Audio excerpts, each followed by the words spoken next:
ce qui concerne le chat, dans mes souvenirs et dans mes œuvres, ça n'est jamais un badinage. Colette, dialogue de bête.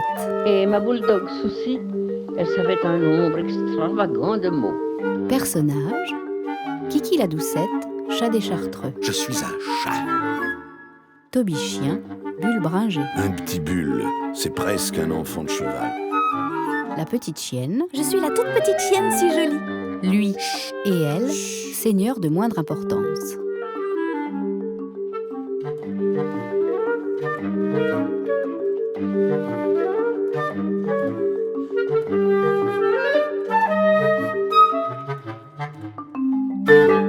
Le voyage.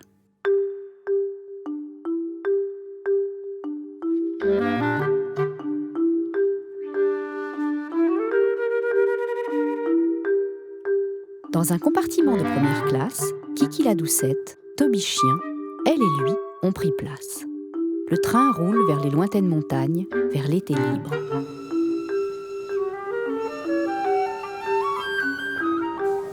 Toby Chien lève vers la vitre à nez affairé.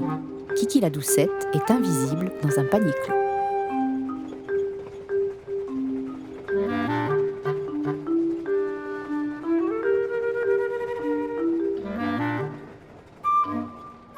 Comme cette voiture va vite, ce n'est pas le même cocher que d'habitude.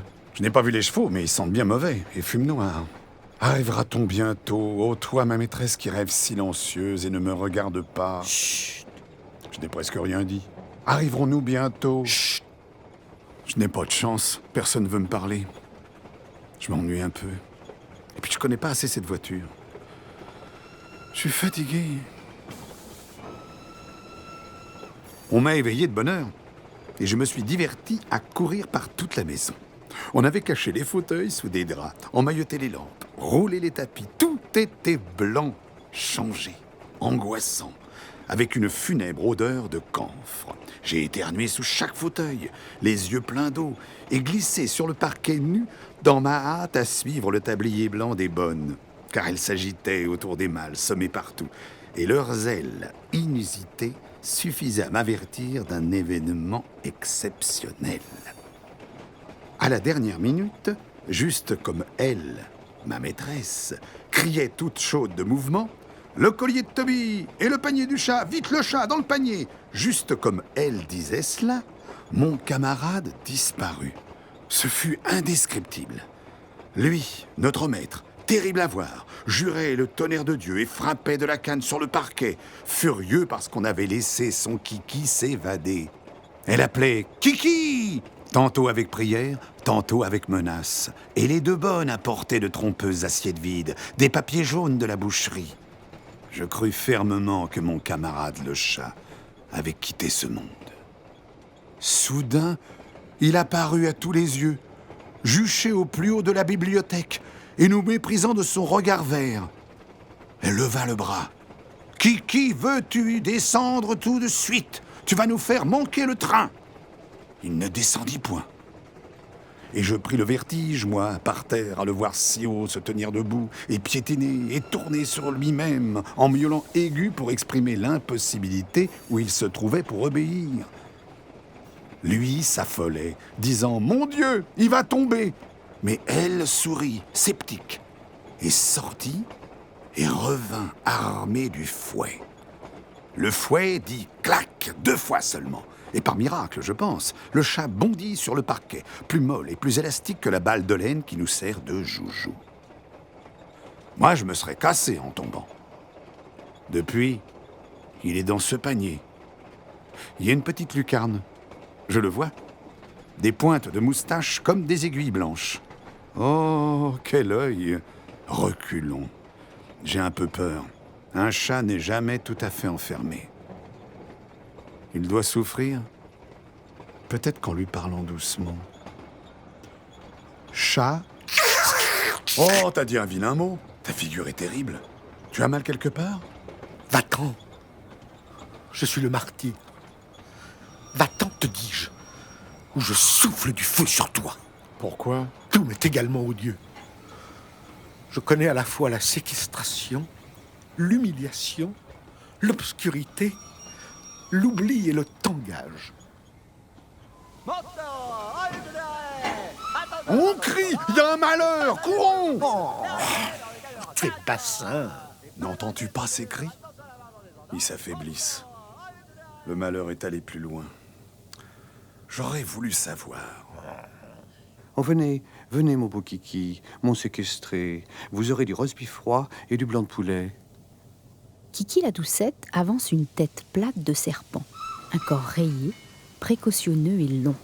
Long à croire qu'il en sortira comme ça des maîtres. Ah, te voilà, chat. Eh bien, salut la liberté.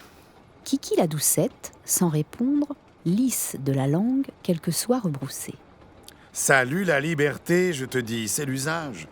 Chaque fois qu'on ouvre une porte, on doit courir, sauter, se tordre en demi-cercle et crier. On?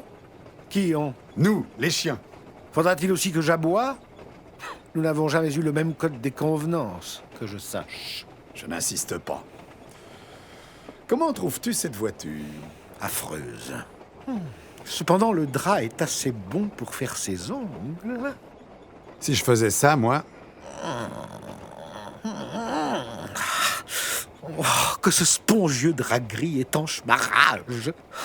Depuis ce matin, l'univers me révolte monstrueusement. Et lui, mon maître, lui que j'aime et qui me vénère, ne m'a pas défendu. J'ai subi des contacts humiliants, des chaos, et plus d'un coup de sifflet a traversé ma cervelle d'une oreille à l'autre. Qu'il est doux de détendre ses nerfs et d'imaginer qu'on effiloche d'une griffe allègre la chair ennemie, fibreuse et saignante. Cardons et steppons, levons les pattes trop, en signe suprême d'insolence. Dis donc, Kiki, c'est fini. Laisse-le, il fait ongle. On crie, il y a encore un malheur, courons! Oh mon Dieu, que ce chien est fatigant. Qu'est-ce que ça peut lui faire qu'il y ait un malheur? D'ailleurs, je n'en crois rien. Ce sont des cris d'hommes, et les hommes crient pour le seul plaisir d'entendre leur voix. J'ai faim. Va-t-on manger au toit de qui j'espère tout? Dans cet étrange pays, je ne sais plus l'heure, mais il me semble bien. Allez, venez tous déjeuner.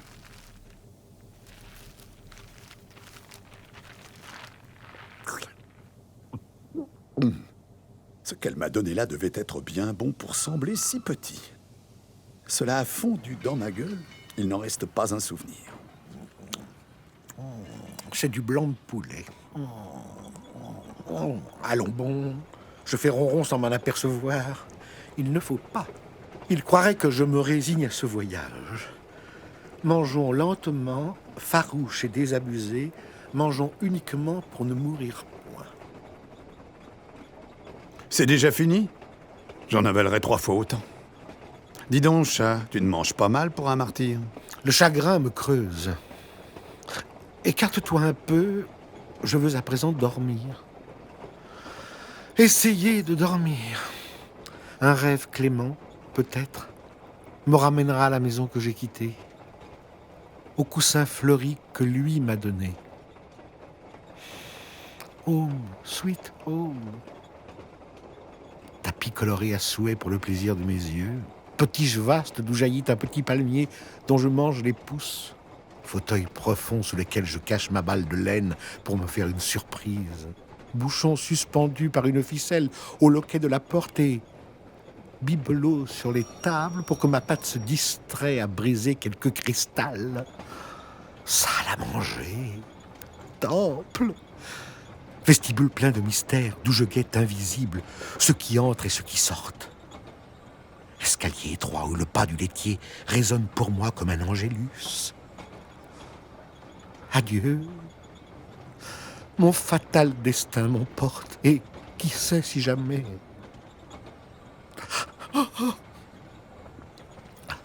C'est trop triste. Et toutes les jolies choses que je dis m'ont attendri pour de vrai. On crie, il y a un mal... Oh, zut. J'en ai assez. Oh, j'ai envie de faire pipi. Oh, ce chien! Sentimentalité.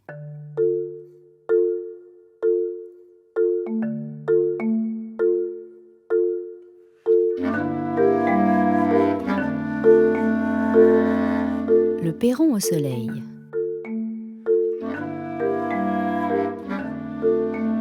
La sieste après déjeuner. Un silence de dimanche. Toby Chien ne dort pas, tourmenté par les mouches et par un déjeuner pesant. Kiki la Doucette est immobile.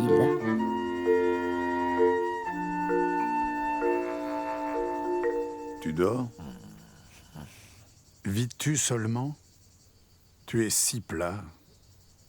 Tu as l'air d'une peau de chat vide. Laisse. Tu n'es pas malade? Non. Laisse-moi. Je dors. Je ne sais plus si j'ai un corps.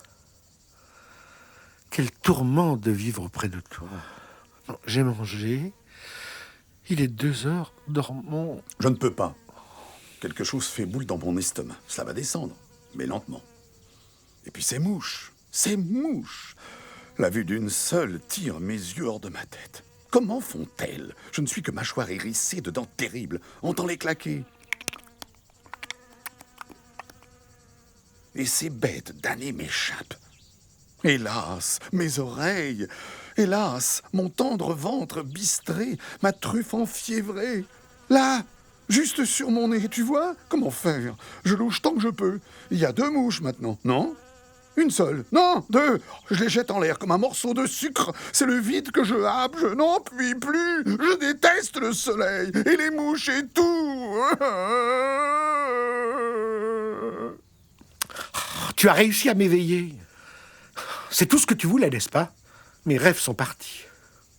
À peine sentais-je à la surface de ma fourrure profonde les petits pieds agaçants de ces mouches que tu poursuis. Un effleurement, une caresse parfois ridée d'un frisson, l'herbe inclinée et soyeuse qui me revêt. Mais tu ne sais rien faire discrètement.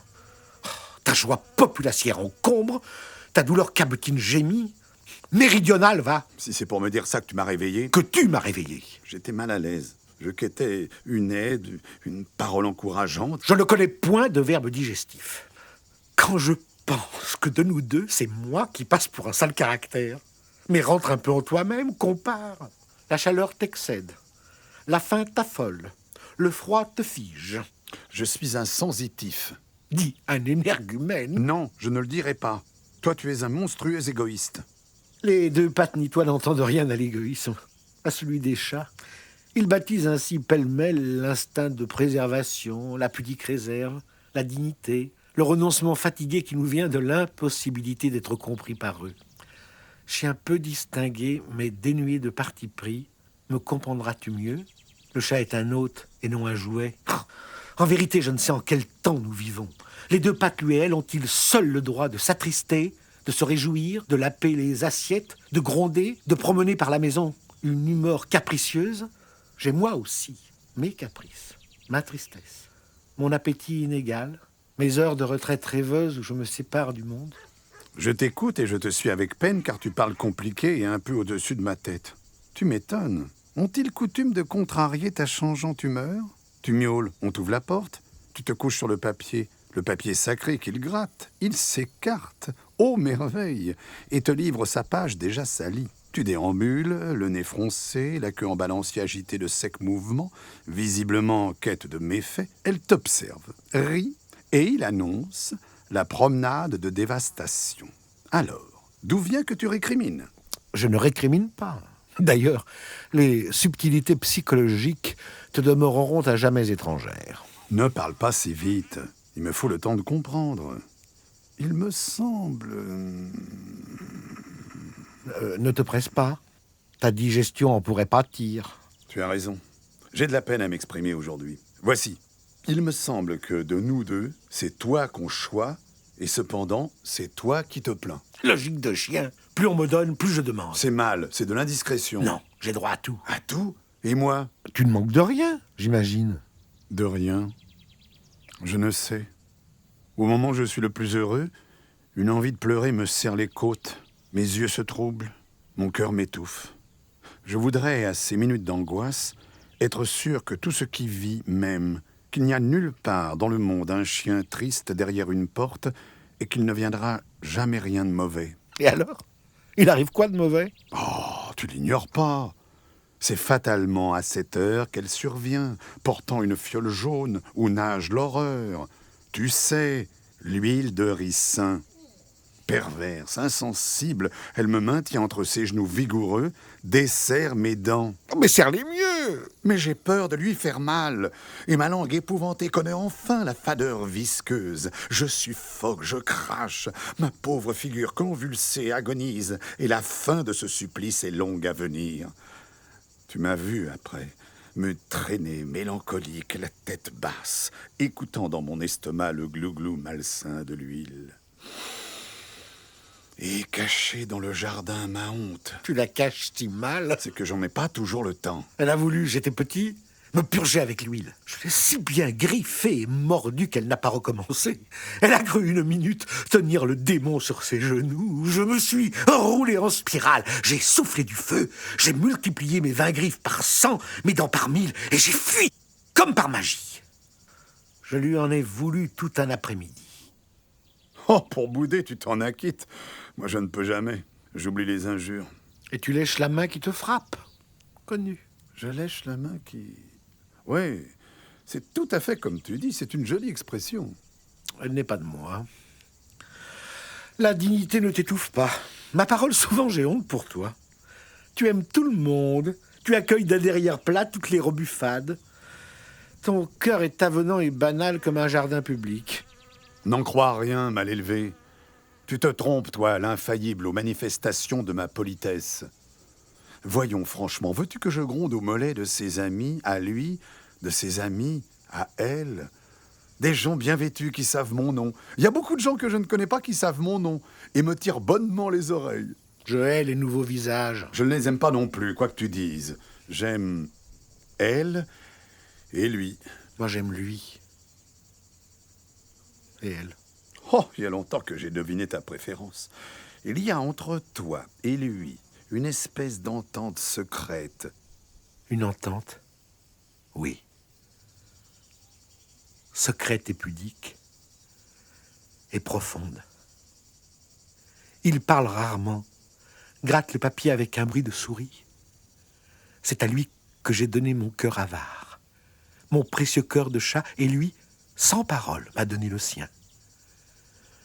L'échange m'a fait heureux et réservé, et parfois avec ce bel instinct capricieux et dominateur qui nous fait les rivaux des femmes, j'essaye sur lui mon pouvoir. À lui, quand nous sommes seuls, les oreilles diaboliques pointées en avant, qui présagent le bon sur son papier à gratter. À lui, le tap-tap-tap des pattes tambourinantes à plat au travers des plumes et lettres éparses. À lui aussi le miaulement insistant qui demande la liberté. L'hymne au bouton de porte, dit-il en riant, ou encore la plainte du séquestré. Mais à lui seul aussi, la contemplation tendre de mes yeux inspirateurs qui pèsent sur sa tête penchée jusqu'à ce que son regard appelé cherche et rencontre le mien dans un choc d'âme si prévu et si doux que je clos mes paupières sous une honte exquise. Elle s'agite trop, me bouscule souvent, me vanne dans l'air, pas très unis deux par deux, s'énerve à me caresser, rit haut de moi, imite trop bien ma voix. Je te trouve difficile. Assurément, je l'aime, lui qui est bon, qui détourne les yeux de mes fautes pour n'avoir pas à me gronder. Mais elle, c'est ce que je vois au monde de plus beau, de plus cher et de plus incompréhensible. Son pas m'enchante. Ses yeux variables me dispensent le bonheur et la tristesse. Elle est pareille au destin et n'hésite jamais. Les tourments même de sa main. Tu sais comme elle me taquine. Durement? Non, pas durement, mais finement. Je ne puis rien prévoir. Ce matin, elle s'est penchée comme pour me parler, a soulevé mon oreille de petit éléphant et a jeté dedans un cri pointu qui est descendu au fond de ma cervelle. Horreur! Était-ce bon? Était-ce mauvais? Maintenant encore, j'hésite. Cela a déchaîné en moi une folie circulaire de nervosité. Presque chaque jour, sa fantaisie exige que je fasse le poisson.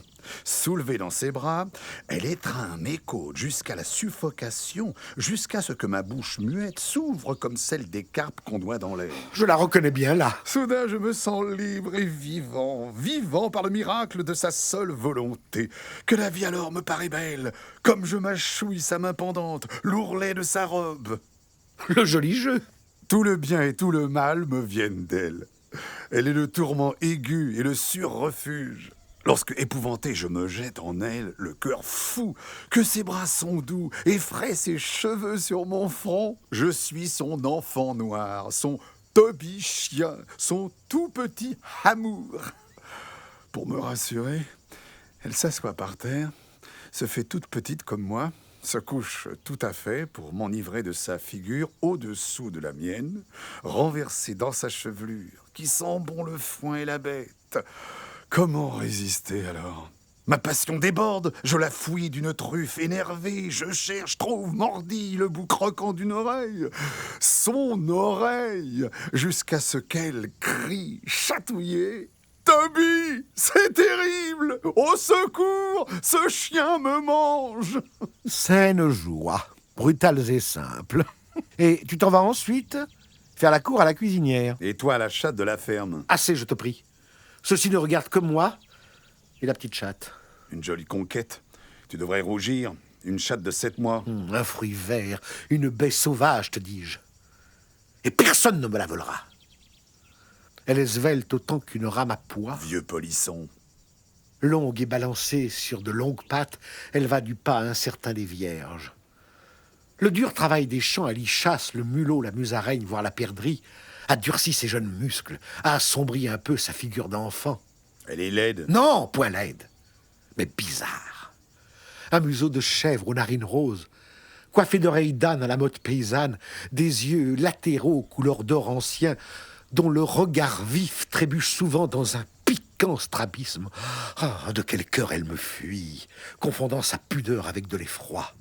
De mon côté, je passe lentement, on dirait indifférent, drapé dans ma robe splendide dont les rayures l'étonnent. Elle y viendra. À mes pieds, la petite chatte et l'amourée qui aura jeté toute contrainte et se roulera sous moi comme une écharpe blanche. Moi, je veux bien, tu sais. Ici, les choses de l'amour me laissent relativement froid. L'exercice physique, mes soucis de gardien, je ne pense guère à la bagatelle. La bagatelle. Commis voyageur, va. Et puis, je peux bien t'avouer, tu vois comme je suis petit. Eh bien, par une guigne invraisemblable et pourtant vraie, je ne rencontre aux alentours que de jeunes géantes. La chienne de la ferme, une grande diablesse bâtarde aux yeux jaunes, m'accueillerait comme elle accueille n'importe qui. Dévergondée, oh, ça. Mais bonne fille, odorante, et cette espèce de charme exténué et canaille, ces regards affamés de louve douce. Hélas, je suis si petit. Chez les voisins, je connais encore une Danoise placide, vertigineuse comme une Alpe. Une bergère qui n'a jamais le temps à cause de son métier. Une chienne d'arrêt nerveuse qui mord tout à coup, mais dont les yeux sauvages promettent l'ardeur. Hélas, hélas, j'ai mieux ni plus pensé, c'est trop fatigant. Revenir surmené et non satisfait? Battre la fièvre toute la nuit? Assez. J'aime elle et lui, dévotement, d'une passion émue qui me grandit jusqu'à eux. Elle suffit d'ailleurs à occuper mon temps et mon cœur. L'heure de la sieste passe, chat, mon méprisant ami, que j'aime pourtant et qui m'aime. Ne détourne pas la tête. Ta pudeur singulière s'emploie à cacher ce que tu nommes faiblesse, ce que je nomme amour. Crois-tu que je sois aveugle ? L'heure de la sieste passe. L'ombre conique des poiriers croît sur le gravier. Tout notre sommeil est parti en parole. Tu as oublié les mouches, ton estomac inquiet, la chaleur qui danse en ondes sur les prés. Le beau jour lourd s'en va. Déjà l'air s'émeut et courbe vers nous l'odeur des pins dont le tronc fond en larmes claires.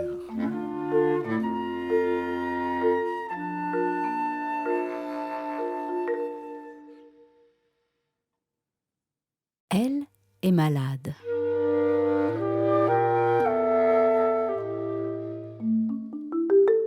Une chambre à coucher à la campagne. Un soleil d'automne à travers les stores baissés. Elle est étendue en robe de laine blanche sur une chaise longue et paraît dormir. Kiki la doucette fait sa toilette sur une étroite console. Toby chien veille, couché en sphinx, sur le tapis.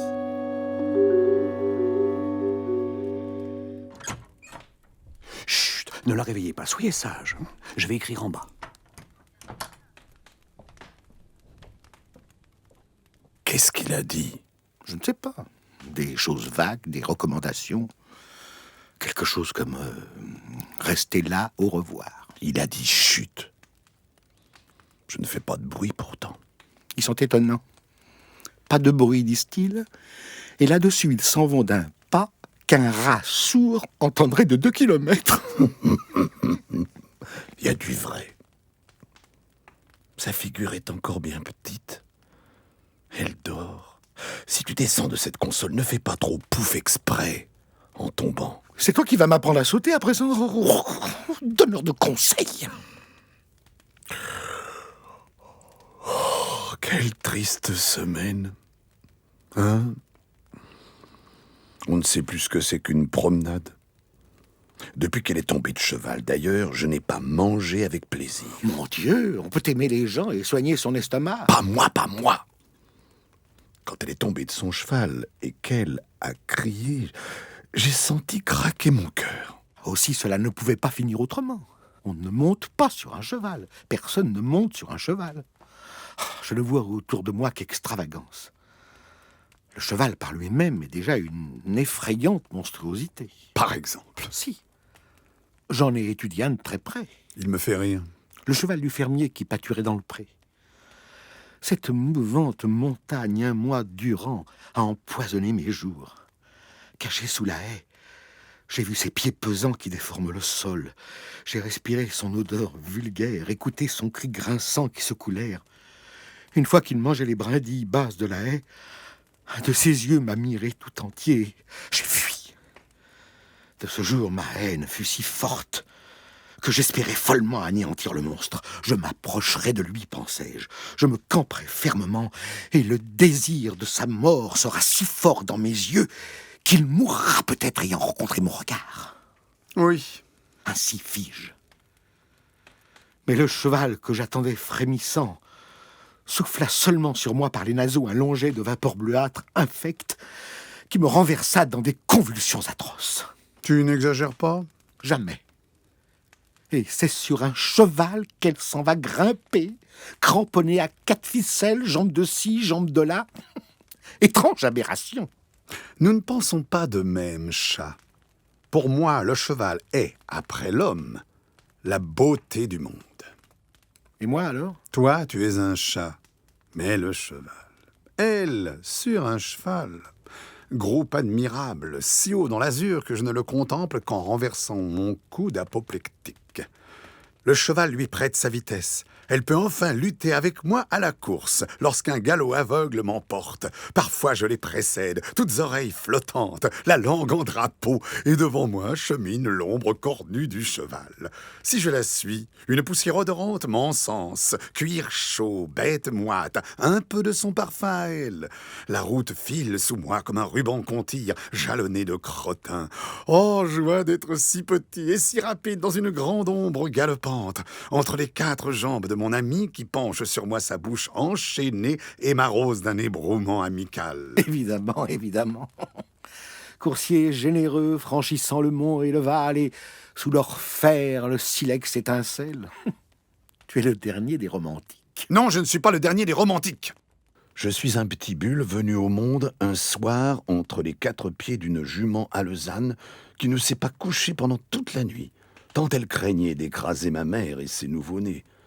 Un petit bulle C'est presque un enfant de cheval. Ça couche entre les flancs tièdes, dans la chaude litière mêlée de crottin. Ça boit dans les seaux de l'écurie. Ça se lève au bruit des sabots et ça s'intéresse au lavage des voitures. Jusqu'au jour où elle est venue me chercher, me choisir. Moi, le plus beau, le plus camard, le plus carré de la portée, pour m'attacher à sa personne. Et voilà qu'elle est couchée sans bouger. Je suis triste, car elle a encore un petit linge autour de la cheville. Tu te souviens quand il l'a ramassée dans ses bras? Il la tenait en l'air, comme un petit chien qu'on va noyer. Je me souviens, j'étais en haut de l'escalier, irrité et curieux du tapage. Il est arrivé sur moi et m'a écarté du pied, ni plus ni moins qu'il eût fait d'un meuble gênant. C'est pour ça que tu es resté 3 jours sans entrer dans cette chambre? Sa chambre à elle. Pour cela. Et pour autre chose. Quelle chose? La fièvre. Sa fièvre sent encore meilleure que la santé des autres. Et on viendra parler du flair des chiens.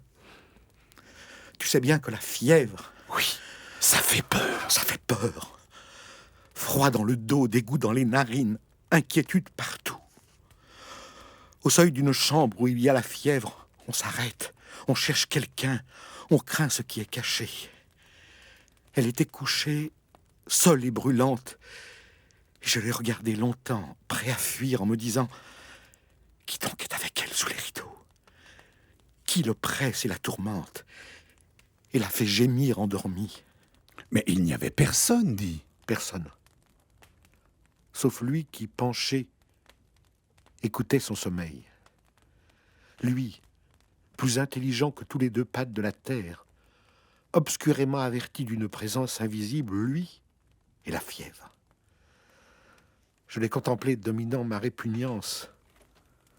J'étais mélancolique et jaloux. Faut-il qu'il l'aime, pensais-je, pour l'approcher et la défendre, pour l'embrasser tout imprégné du mauvais charme. Me prendrait-il contre son cœur, moi, si... Chut! Quoi? Elle a bougé. Non? Non. Elle n'a pas bougé, mais sa pensée a remué. Je l'ai senti. Continue? Je ne sais plus de quoi nous parlions. De la... Assez! Ne l'évoque plus. La fièvre, c'est le commencement de ce qu'on ne nomme pas. Oh, oui. Je n'aime aucune bête immobile. Tu sais de quelle immobilité je veux parler? Moi non plus. Je ne puis manger que des oiseaux vivants ou des souris très petites dont j'avale le... Pourquoi t'amuses-tu à me faire peur? Je n'ai jamais compris chez toi cette vanité qui consiste à exagérer une cruauté très réelle. Tu me nommes le dernier des romantiques. Ne serais-tu pas le premier des sadiques? Chien empoisonné de littérature.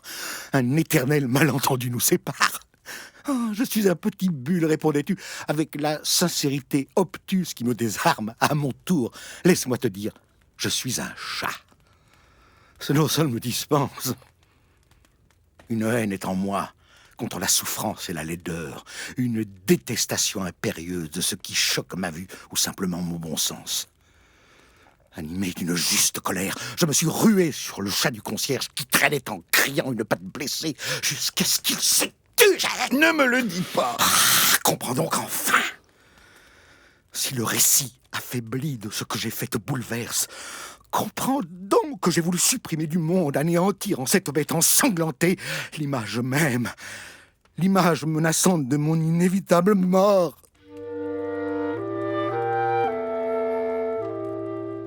Ils se taisent un long moment. Kiki la doucette saute sans aucun bruit au bas de la console. Tu t'ennuies? Tu penses à la liberté? Une poule a pu s'échapper du poulailler. Oh, quelle chasse! Tu crois? Non, je dis peut-être. Le teuillet du lapin, as-tu fini de l'explorer? Oh non, il est si profond. Je l'ai creusé hier à mi-ensevelir. La terre collée à mon museau avec des poils de bête. Tu finiras cela demain. Ou un autre jour. Pourquoi pas l'an prochain? Qu'est-ce que tu as? Ta lèvre noire et vernie pend d'une aune et tes yeux de crapaud miroitent de larmes. Tu pleures? Non. Oh, console-toi, sensible cœur. Tu retrouveras tes plaisirs et tes amis.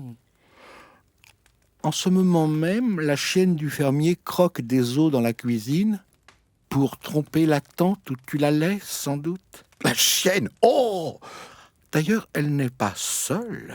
Le Danois du garde lui tient compagnie. Ça n'est pas vrai! Bah, vas-y voir. Non, ça ferait du bruit. Ah, c'est juste.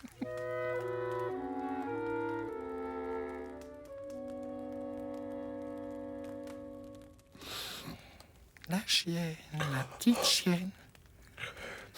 Les os, la petite chienne. Le lapin, le terrier. Oh, le Danois. La petite chienne. Les os du gigot. Le poil du lapin. Mais tais-toi donc. Ça y est. Le chat écoute patiemment s'approcher dans l'escalier, la liberté pour lui, le châtiment pour l'autre. L'orage.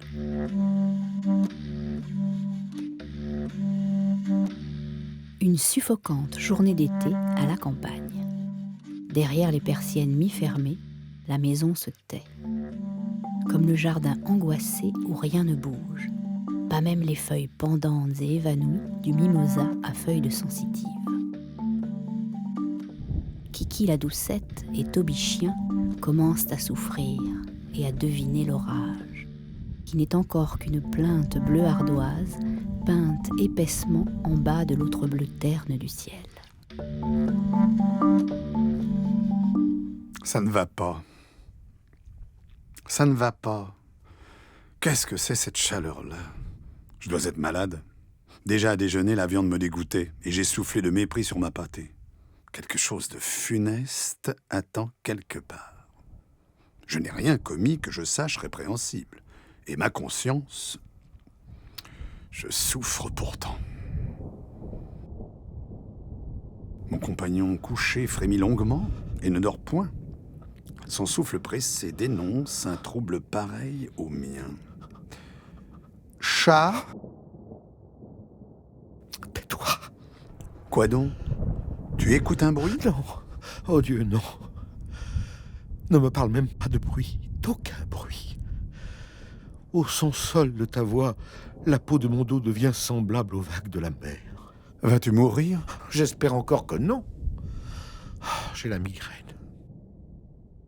Ne perçois-tu pas, sous la peau presque nue de mes tempes, sous ma peau bleuâtre et transparente de bête racée, le battement de mes artères?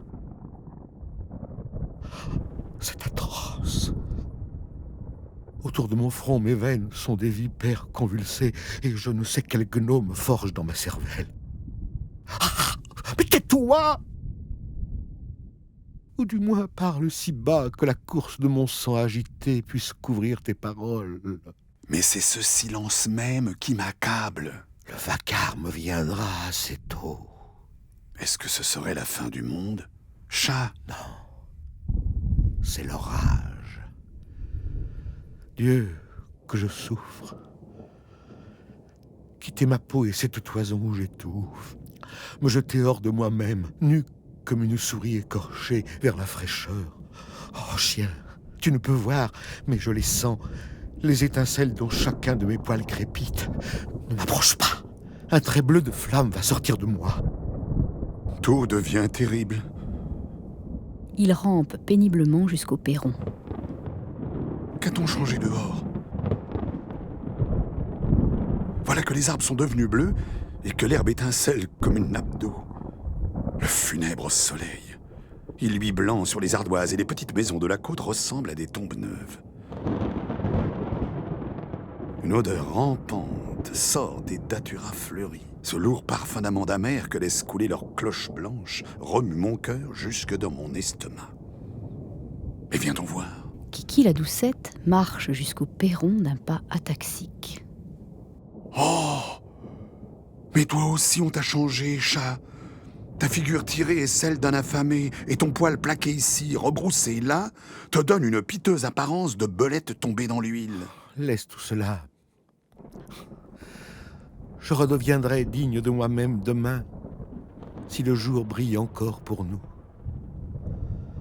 Aujourd'hui, je me traîne, ni peigné, ni lavé, telle qu'une femme que son amour a quittée. Tu dis des choses qui me désolent. Je crois que je vais crier, appeler au secours.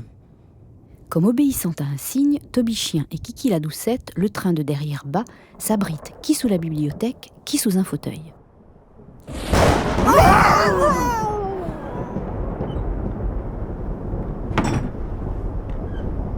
Un souffle soudain accouru enveloppe la maison comme une étoffe claquante, et tout le jardin se prosterne.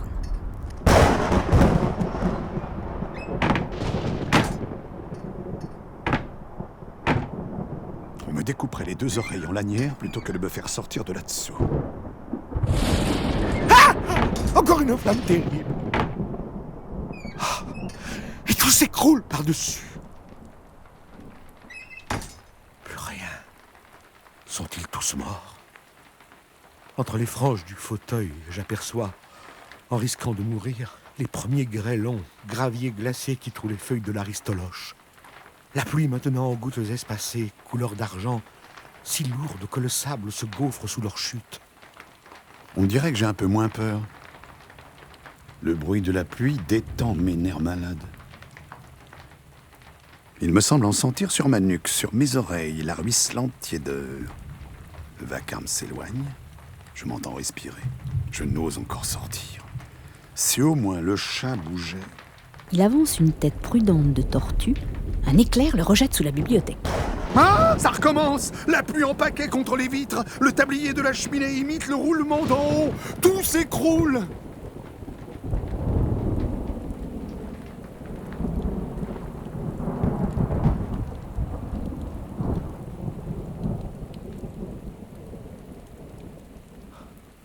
Goutte à goutte, de la fenêtre mal jointe, filtre un petit ruisseau brunâtre qui s'allonge sur le parquet, s'allonge et serpente jusqu'à moi. J'y boirais, tant j'ai soif et chaud. J'ai l'écoute fatiguée. Fatiguées aussi sont mes oreilles de s'agrandir en girouette vers tous les cataclysmes. Une peur nerveuse serre encore mes mâchoires, mais c'est un soulagement déjà de pouvoir penser à cela grâce à la trêve de silence qui descend sur la maison. Le souvenir du fracas bourdonne dans mes oreilles avec le murmure affaibli du vent et de la pluie. Oh, l'odeur adorable qui vient jusqu'ici, si jeune, si verte de feuillages mouillés et de terre désaltérée, si neuve, que je crois respirer pour la première fois. Il sort en rampant et va jusqu'au perron. Que ça sent bon. Enfin, le jardin a repris sa couleur de jardin. Une tiède vapeur mouille mon nez grenu. Je sens dans tous mes membres le désir du bond et de la course. L'herbe, lui, effume. Les escargots cornus tâtent du bout des yeux le gravier rose. Et les limaces chinées de blanc et de noir brodent le mur d'un ruban d'argent. Je suis heureux. Quelque chose en moi remercie tout ce qui existe. La lumière est belle. Et je suis tout à fait certain qu'il n'y aura plus jamais d'orage. Je n'y tiens plus. Je sors. Mes pattes délicates choisiront pour s'y poser, entre les flaques, de petits monticules déjà secs. Oh, soudain printemps. Les rosiers se couronnent de moucherons. Un sourire involontaire étire les coins de ma bouche. Je vais jouer, le cou tendu pour éviter les gouttes d'eau, à me chatouiller l'intérieur des narines avec la pointe d'une herbe parfumée. Atchou! L'arc-en-ciel paraît.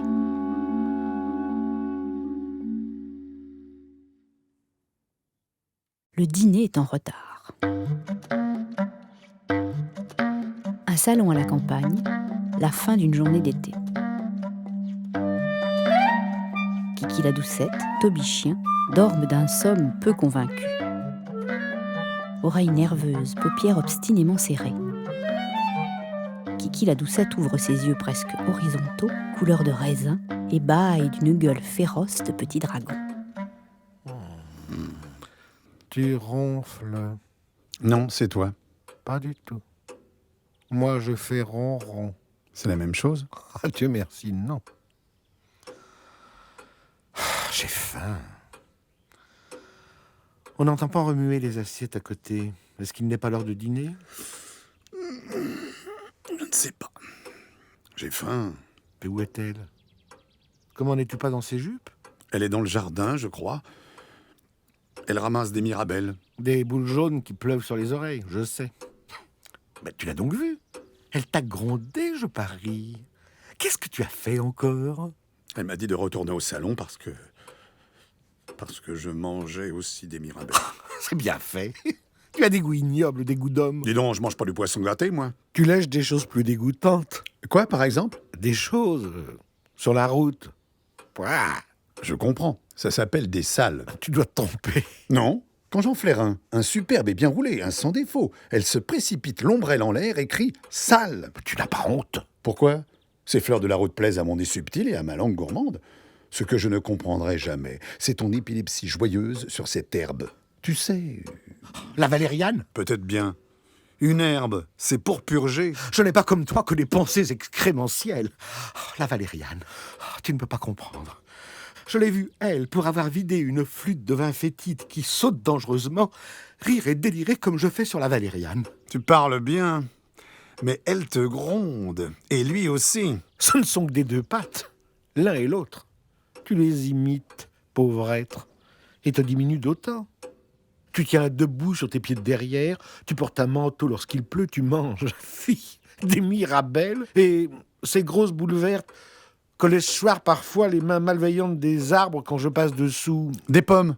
Probablement. Elle les cueille et te les lance dans l'allée en criant « Pomme, Toby, pomme !» Et tu te rues avec des manières indécentes de fou, la langue et les yeux en dehors jusqu'à perdre haleine. Chacun prend son plaisir où il le trouve. J'ai faim. Le dîner est sûrement en retard. Si tu allais la chercher... Je n'ose pas. Elle m'a défendu de venir. Elle est là-bas au fond de la combe avec un grand panier. La rosée tombe et mouille ses pieds et le soleil s'en va. Mais tu sais comme elle est. Elle s'assied dans le mouillé, regarde en avant d'elle comme si elle dormait.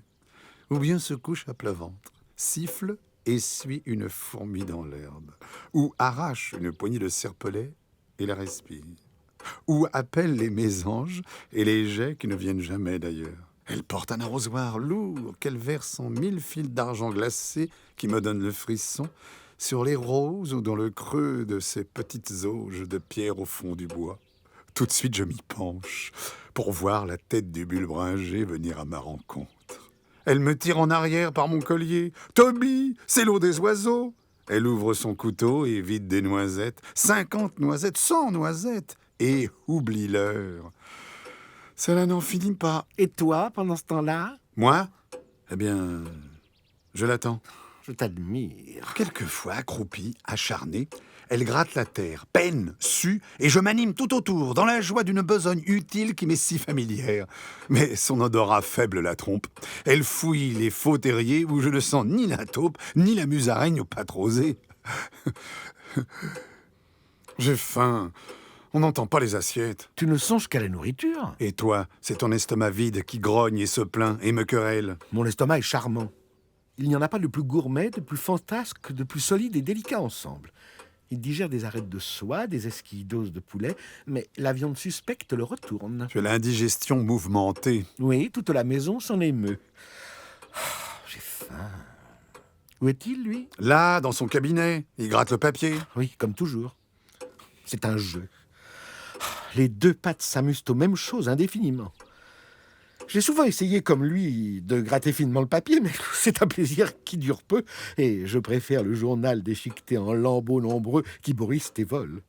D'ailleurs, il y a sur sa table à lui un petit pot dont je ne flaire pas sans horreur l'eau violette et bourbeuse, depuis qu'une curiosité assez inconsidérée me conduisit à y tremper la pâte. Cette pâte que tu vois, aristocratique et forte, barbue entre les doigts d'un poil inutile qui proclame la pureté de ma race, cette pâte garda 8 jours une souillure bleuâtre et ne perdit que lentement la dégradante odeur de l'âme d'acier rongé et de jus acide. Cela sert à quoi, ce petit pot?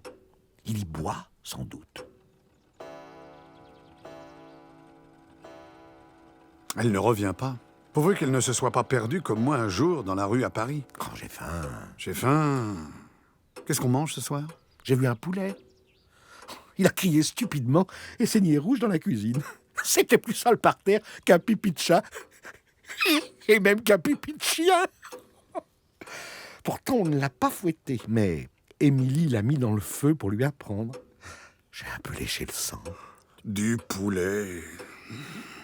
Mes lèvres tremblent et se mouillent. Dis-moi, les oiseaux, est-ce que ça a le goût du poulet? Non, c'est mieux. C'est vivant. On sent tout craquer sous les dents. Et l'oiseau qui tressaille, et la plume chaude, et la petite cervelle exquise. Ah, tu me dégoûtes. Toutes les petites bêtes, quand elles remuent, m'inquiètent. Et d'ailleurs, les oiseaux sont doux. N'en crois rien. Ils ne sont doux qu'à manger. Ce sont des êtres bruyants, infatués, stupides, uniquement comestibles. Tu connais les deux jets? Pas très bien. Les deux jets du petit bois. Oh, ceux-là, ils rient, poussent des tiacs, sardoniques quand je me promène, parce que je porte une sonnette au cou. J'ai beau tenir raide ma tête et poser mes pattes doucement, ma sonnette sonne et les deux créatures s'esclavent en haut du sapin. Oh, que je les tienne un jour! Positivement, il y a des moments où je ne te reconnais plus. On cause tranquillement et soudain tu te hérisses en rince-bouteille. On joue gentil, je te jappe au derrière des waouh waouh waouh pour rire. Et tout d'un coup, on ne sait pas pourquoi, peut-être parce que mon nez a frôlé cette toison qui bouffe en culotte de zouave, te voilà bête sauvage, crachant un souffle qui hume et qui me charge comme un chien inconnu. Est-ce que cela ne peut pas s'appeler un mauvais caractère? Non pas. Un caractère seulement, un caractère de chat. Tu as entendu? Oui, la porte de la cuisine. Et celle de la salle à manger à présent. Et le tiroir aux cuillères. Enfin, enfin! Oh, respire la fumée odorante qui glisse sous la porte. Jouons! Non, Cours! Je te poursuivrai sans te toucher. non, Pourquoi? je n'ai pas envie. Oh, que tu es ennuyeux! Regarde, je saute, je m'encapuchonne comme un petit cheval. Je cherche à saisir ma queue coupée. Je vire. Dieu, la chambre tourne. Non, c'est fini. Oh, mais quel être insupportable! Insupportable toi-même. Prends garde, je vais te charger comme elle, quand elle est gaie et qu'elle crie. Ah, chat! Si tu oses! Oh, j'ose! Raoul, raoul, ah, chat! Ah, chat!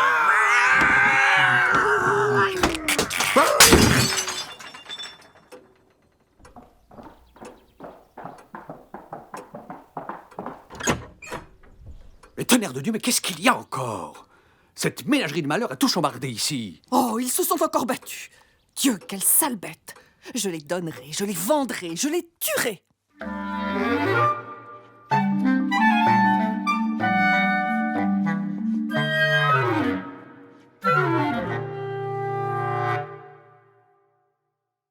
Une visite. Un après-midi à Paris, l'hiver. Un atelier tiède où crépite doucement un poêle en forme de tour. Kiki la doucette et Toby chien, celui-ci par terre, celui-là sur un coussin sacré, procèdent à la minutieuse toilette qui suit les siestes longues. La paix règne. Mes ongles poussent plus vite ici qu'à la campagne. Moi, c'est le contraire. Tiens. Ça n'a rien d'étonnant d'ailleurs. Ici, elle me les rogne à cause des tentures. Il faut subir ce qu'on ne peut empêcher. Qu'est-ce que tu fais aujourd'hui? Mais rien. Pour changer. Pardon, pour ne pas changer. Quelle est cette rage de changement qui vous possède tous? Changer, c'est détruire. Il n'y a d'éternel que ce qui ne bouge pas. Voilà déjà bien 3 heures que je suis éternel. Tu es sorti avec elle, pourtant. Vous êtes rentrés tous deux en tumulte, avec des bruits de grelots secoués, de robes froissées, des éternuements de joie. Tu étais nimbé d'air glacé, et j'ai senti le bout de son nez froid comme un fruit quand elle m'a embrassé sur mon front plat. Oui, on a bien couru sur le talus des fortifications. Et puis nous sommes allés dans un magasin. C'est gai, un magasin? Pas souvent. Il y a beaucoup de gens pressés les uns contre les autres. Tout de suite, je crains de la perdre. Et je colle, quoi qu'il arrive, mon museau à ses talons. Des pieds inconnus me poussent, me froissent, s'écrasent mes pattes. Je crie d'une voix qui étouffe les jupes. Quand nous sortons de là, nous avons l'air, elle et moi, de 2 naufragés. Les dieux me sauvent d'un sort pareil. Cependant, pour moi, les instants ont coulé paisibles. Après mon déjeuner de foie rose et de lait, je m'en vais vers lui. Sur le même divan, nous vautrons, lui et moi, notre sieste oisive. C'est l'heure bienheureuse où tu disparais avec elle, où la maison se repose et respire lentement. Je gis au fond d'un noir et doux sommeil. Mes oreilles veillent seules et s'orientent, antennes sensibles, vers les bruits vagues de portes et de sonnettes. Tobichien et Kiki la Doucette tressaillent et rectifient leurs attitudes. Le chat, assis, range autour de ses pattes de devant un panache de queue qui traînait. Le chien, couché en sphinx, lève un museau résolu. Qu'est-ce que c'est? Un fournisseur. Ce n'est pas la sonnette de l'escalier de service, voyons. Une visite? Venez, on va prendre du thé et manger des gâteaux. Ah, c'est sucre. Ah, petit gâteau. Et voir des dames qui crient et qui me passent sur le dos des mains gantées, des mains en peau morte. Entre, seule, une terrière anglaise minuscule, noire et feu, ravie d'elle-même, qui s'avance en faisant du pas espagnol. Je suis la toute petite chienne si jolie. Tobichien n'a rien dit, médusé d'admiration et d'étonnement. Kiki la Doucette, indignée, a bondi sur le piano et assiste, malveillant et invisible. Je suis la toute petite chienne si jolie. Je ne pèse que 900 grammes, mon collier est en or, mes oreilles sont en satin noir doublé de caoutchouc luisant, mes ongles brillent comme des becs d'oiseaux et...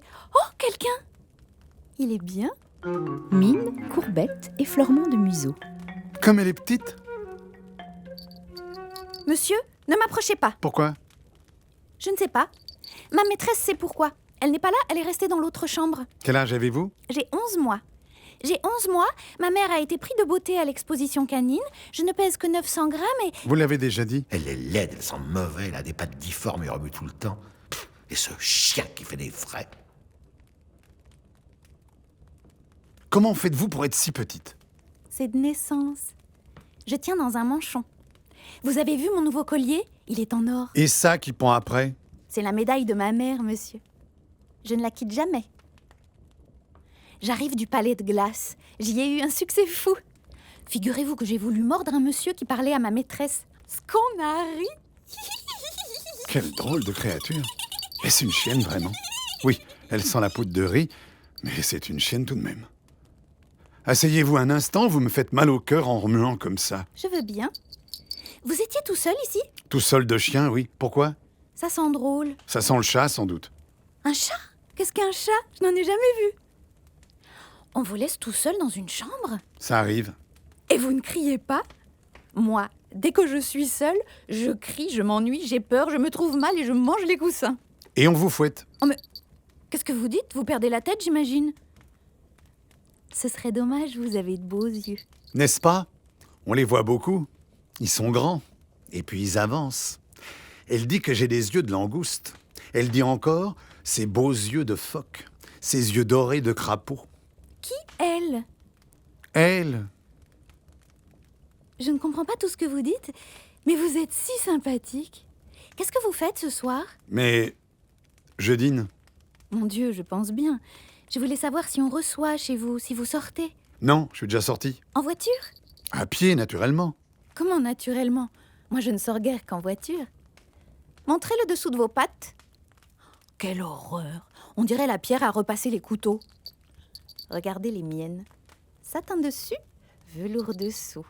Je voudrais vous voir à la campagne sur les cailloux. Mais j'y étais, monsieur, à la campagne, l'été dernier. Et il n'y avait pas de cailloux. Alors, ce n'était pas la campagne. Vous savez pas ce que c'est. Si, monsieur. C'est du sable fin, du gazon en brosse fine qu'on balaye tous les matins, une chaise longue sur l'herbe, de grands coussins frais en cretonne, du lait qui mousse, le sommeil à l'ombre, et de petites pommes roses charmantes pour jouer avec. Non, c'est la farine blanche qui cuit les paupières et brûle les pattes, l'herbe grésillante et dure qui sent bon où je me gratte le museau et les gencives, la nuit inquiétante, car je suis le seul à les garder. Elle et lui. Couché dans ma corbeille, les battements de mon cœur surmené m'ôtent le sommeil. Un chien, là-bas, me crie que le mauvais homme a passé sur le chemin. Vient-il de mon côté? Devrais-je, tout à l'heure, l'œil sanglant et la langue crayeuse, bondir contre lui et dévorer sa figure d'ombre? Encore! Oh, que j'ai peur! Rassurez-vous, ça n'est jamais arrivé. Tout ça, oui, c'est la campagne. Et aussi la côte interminable, à l'ombre de la voiture, quand la soif, la faim, la chaleur rendent l'âme résignée et sans espoir. Et alors? Alors, rien. On arrive tout de même à la maison, au seau plein d'eau sombre où l'on boit sans respirer pendant que des gouttelettes fines éclaboussent délicieusement les paupières douloureuses, les sourcils poudreux. Tout ça et bien d'autres choses. C'est la campagne. Tout cela, oui. Et les habitudes laissées l'an passé qu'on retrouve moulées à sa taille comme un coussin marqué de l'empreinte d'un long sommeil.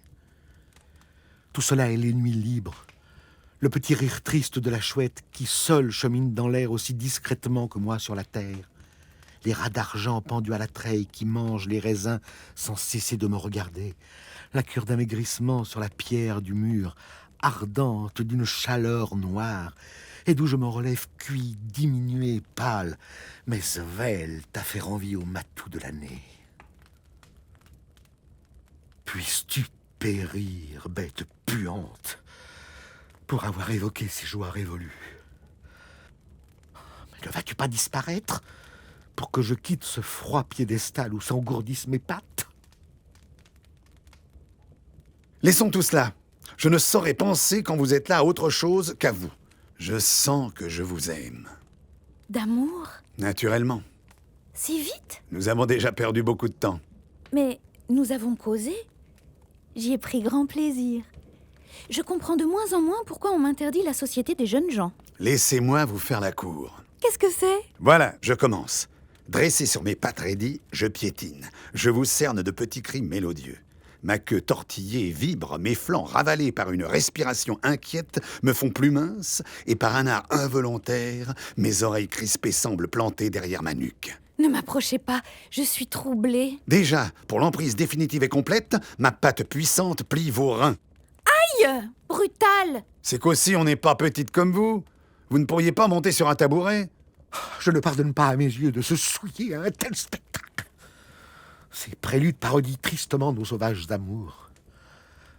Cris dégorgés, danse lascive, parade silencieuse où ma queue traîne en robe royale, étreinte où la volupté gémit martyrisée. Devrais-je rougir de tout cela à cause de ce couple cynique? Dites donc, espèce de petite allumeuse, ça va finir ce jeu de cache-cache? Viens donc, tu ne le regretteras pas. Mon Dieu, c'est terrible! Faites de moi ce que vous voudrez! Vous n'allez pas faire ça ici, je pense. La petite chienne cherche d'où vient la voix effrayante, aperçoit la bête imprécatrice, le monstre inconnu et rayé, hérissé de moustaches et de sourcils, éclairé d'yeux qui lancent la mort. Elle s'enfuit en criant. Au secours! Au secours! Il y a un tigre sur le piano!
Thank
you.